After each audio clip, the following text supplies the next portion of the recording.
বড় নেতা সেটা এখন টাকা আয় দেয় কাল দেয়, চার দোকানে যত লোকজন খাবার টাকা দিচ্ছি হচ্ছে, টাকা চালিয়ে এই দোকানপাট তোর দোকান চালাই দেবো না, আমার যেহেতু আমি দেবো এরকম করে 10,000 টাকা আজ দোকান কাল দেবো না, এখন আর তার খোঁজ নেই। টাকা তো আমি নেবো, আমি টাকা পাই থাকি তাহলে টাকা নেবো, আরও তো লোকজন জানে, ওর সাথে যারা খাইছে তারা তো সবাই জানে যে টাকা পাবে। এই বন্ধু কোনো টাকা পয়সা দেয়নি, তার আর কোনো খোঁজই নেই। আমি যদি সাতক্ষীরা পাই যেদিন পাবো সেদিন আমি টাকা নেব। এখন ধর সে আমলিগের নেতা নেই, যে আমি আমলিগের বড় নেতা, টাকা চালিয়ে হুমকি দিত। এখন আমি দোকানদার, আমি তো আর সেইভাবে ইয়ে করতাম না, তাই তো আমি তো এখন হুমকি দিতে যে এখন যদি আমি কে করি তাহলে তো আমার দোকানে চার দোকানে কেন চালিয়ে নিয়ে যাবে না।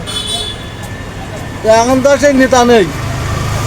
এই পাড়া হয়ে প্রচুর দখল করবে, মানববন্ধনের রব দল পার্টি আইনি টাকা দাও, এই চা সিগারেট দাও, এই দিচ্ছি, এই আই দেবো কাল দেবো, এরকম ঘুরি যেই টাকা দেখ গেলি হুমকি দিত যে বেশি ইয়ে করলি তুই দোকান চলে তারবি নিয়ে জায়গায় তোর দোকান থাকবে না।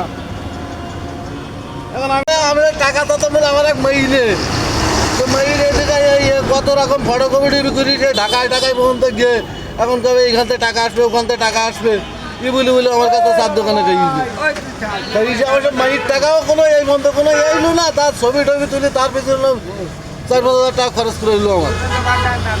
তার ধরুন কোনো অনুদান বা কোনো এই বন্ধু 10টা টাকাও সে আসে, আর সে কাগজপত্র নিয়ে টাকা দেশ কি না দেশ আমার কোনোদিন নিয়েও যায়নি, কোনোদিন কিছু ইয়েও করিনি।